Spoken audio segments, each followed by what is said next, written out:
Let's turn to a more complex social ecological system that has been dominating the news recently: human behavior and the Earth's climate. The Earth's climate is regulated by the interaction between many systems: the water, the geologic, the atmospheric, and the biological subsystems. These Earth systems have developed and evolved over billions of years, but for the last 10,000 years, we've been quite lucky. Why is that? Well, the Earth's climate system has been in a relatively steady state with stable temperatures supporting the development of modern society. Even though climate systems has a steady state, it is far from equilibrium, as energy and matter are always moving. This type of system is known as a dissipative structure, a term coined by chaos theorist Ila Prigogine, for which he won the Nobel Peace Prize in 1977.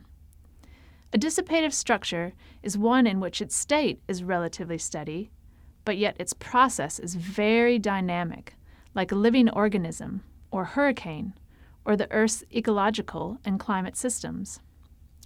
As a dissipative structure, the Earth's systems are in a relatively balanced state, yet are constantly moving energy and matter through the system. The rainforests are respiring, water, phosphorus, and nitrogen are cycling, glaciers are reflecting. However, through the complex interactions between human behavior and our Earth systems, humans have become the dominant driving force of change in the ecological system. So much so that we are now in a new geologic period called the Anthropocene, which recognizes this dominant influence of humans. There are a multitude of ways that human behavior has impacted the Earth's climate regulation behavior: burning more fossil fuels, eating more meat, clearing more natural vegetation, and there are multiple consequences of these actions: increased temperature, increased ice melting, increased ocean warming.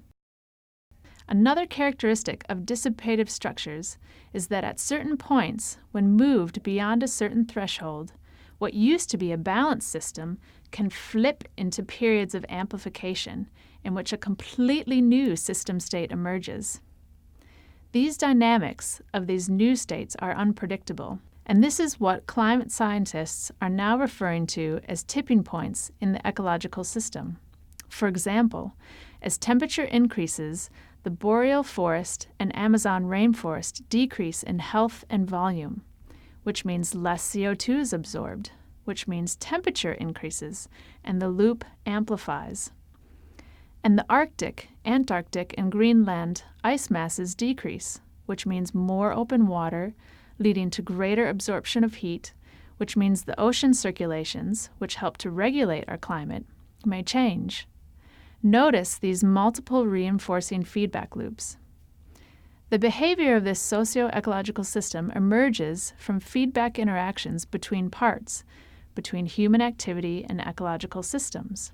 Scientists aren't sure when these tipping points could be reached or what new state our socio-ecological system may shift to, but we do know that societies must change the way we influence these feedback loops, and hopefully our work together in this course is helping.